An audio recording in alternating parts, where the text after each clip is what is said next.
In the winter of 1999, a farming couple in West Sussex, England, did something their entire industry called professional suicide. They released animals onto their land and walked away. Everything they had been told about productive land management said this would end in ruin. The agricultural establishment had a century of doctrine to prove it. By the end of this video, you will understand exactly how England releasing farm animals on a failing farm produced results that stunned scientists, and why it permanently dismantled everything we assumed about land recovery. Here is what does not fit the official story. The operation cost less than the farming it replaced. The Knepp estate in West Sussex ran 3,500 acres of industrial farmland into £1.5 million of debt across 3 generations. Soil organic matter had collapsed to 2%.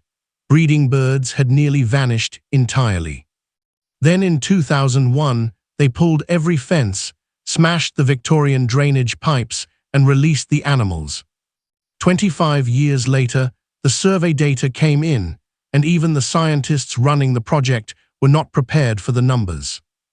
Breeding birds up more than ninefold, nightingales surging from a single territory to 60 singing males, dragonflies and damselflies up 800%, white storks nesting in Britain for the first time since 1416, and all of it produced not by a government conservation program, not by a university research team, not by a single pound of deliberate human planting, but by a bankrupt couple who simply got out of the way.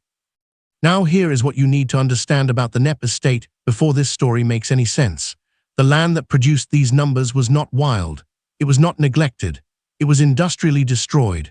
3 generations of the Burrell family had driven heavy machinery across 3,500 acres of low-wheeled clay in West Sussex, ploughing, spraying, draining, executing every instruction the British agricultural establishment had ever issued. The soil organic matter had been ground down to 2%. The clay beneath was so compacted that rainwater ran straight off the surface rather than entering the ground. By the winter of 1999, the ledger lines delivered a final, unyielding verdict. Centuries of human agricultural dominance had turned the estate's soil into a completely dead asset. The debt stood at £1.5 million. The land was producing almost nothing, and the 2 people who owned it, Charlie Burrell and Isabella, were out of options. Before we go further, drop your specific region or drainage basin in the comments below and tell us whether your local land corridors are sitting under industrial stagnation or showing signs of biological recovery.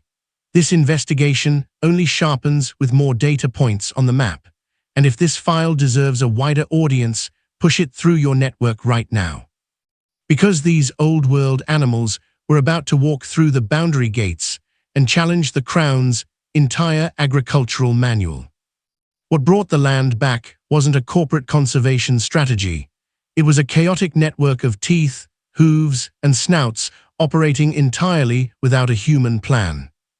Burrell and Tree made a deliberate and counterintuitive choice about which animals to release, not commercial livestock selected for yield, not species chosen for visual appeal. They chose animals specifically because of what their bodies do to land. Ancient longhorn cattle, standing proxies for the long-extinct aurochs that had grazed these islands for millennia. Tamworth pigs, a bristled, rooting breed whose snouts function as biological plows, breaking open compacted clay sheets that half a century of industrial machinery had sealed shut. Exmoor ponies, genetically close enough to the prehistoric tarpan to replicate its grazing patterns, and roaming red deer, whose browsing pressure shaped the mosaic of open ground and dense scrub that English lowland ecosystems had not seen in generations. The results were not tidy. They were not photogenic in the way conservation campaigns prefer. The land became a mess, a tangled, ungoverned collision of thorny scrub, exposed earth, and spontaneously emerging oak saplings. Seed banks that had lain chemically suppressed for 50 years began reactivating the moment the soil was disturbed, not because anyone planted them, because the ground was finally being broken by something other than a tractor. If this level of diagnostic investigation is what you want more of, subscribe now and leave a like, because the moment the ecological monitoring logs came back, the numbers completely broke the state's biological forecasting models. And the data didn't stop at birds and insects, it went underground. The regional agricultural boards predicted a chaotic weed patch, but when the ecological monitoring data cleared, the metrics shattered the entire state conservation paradigm. Nightingales, gone from one singing male to 60, turtle doves, a species that had collapsed by 98% across Britain, actually rising at Knepp, on what surveys now confirm may be the only patch of land in the entire country where that is true. Nearly 300 purple emperor butterflies counted in a single day, making the estate the most significant breeding site for that species in the United Kingdom. Dragonflies and damselflies up 800%. Not planted, not managed, not seeded by any conservation program, every single species arrived autonomously, drawn by habitat that assembled itself. And then the soil data arrived. Organic matter had climbed from 2% to 9%. The dead clay, the same clay that had swallowed 1.5 million pounds and 3 generations of labor, was now sequestering thousands of tons of carbon per year, for free. 3 data sets, birds, insects, soil, no institutional intervention produced any of them. But the real baseline shift wasn't occurring in the tree canopy, it was happening in the water grid. The longhorn cattle were not just grazing, they were wallowing, pressing their massive bodies into the low-lying ground, carving irregular depressions across the estate that slowly filled with standing water. The Tamworth pigs were not just rooting for food. Their channeling work was fracturing the compacted subsoil layers that had, for decades, forced every drop of rainfall to run laterally off the land and straight into the engineered drainage network below. What the Victorian drainage engineers had spent a century straightening, the animals were quietly dismantling. The rigid, linear ditch network that had been designed to evacuate water from the land as efficiently as possible began reverting into something older, a slow, meandering, self-regulating wetland system that held water on the landscape rather than expelling it during major rainfall events. The downstream municipalities that had been projecting millions in concrete flood defense infrastructure watched the surge volumes simply disappear into Knepp's self-assembled retention grid, for free, built by animals, maintained by no one. If you are tracking introduced species behavior, non-native forestry anomalies, or assisted migration data in your own region, document those observations in the comments and share this file with your network. This investigation maps better with more coordinates on the grid. Because we have not yet reached the most significant part of this story, the victory was real. What the British state did with it was not. But here is where the victory turned into an absolute administrative nightmare for the Crown. The biological argument had one meaning: the state was now legally trapped by its own agricultural definitions. The British subsidy framework that governed land use had been written for one purpose: to reward productive arable output. Unmanaged scrubland, regardless of what it was producing ecologically, did not qualify. State agricultural inspectors arrived at Knepp and found something their regulatory vocabulary had no category for: land that was deliberately ungoverned, visually chaotic, and generating no crop yield whatsoever. Under existing compliance frameworks, this constituted abandonment, not conservation, abandonment. The penalties were real. Neighboring farms raised biosecurity objections. The tangled scrub was viewed as a vector for invasive weeds and uncontrolled animal movement. The very messiness that was driving the biodiversity explosion was, under Crown agricultural law, a violation. Think about that. The land was simultaneously the most productive wildlife site in Britain and legally classified as a failed farm.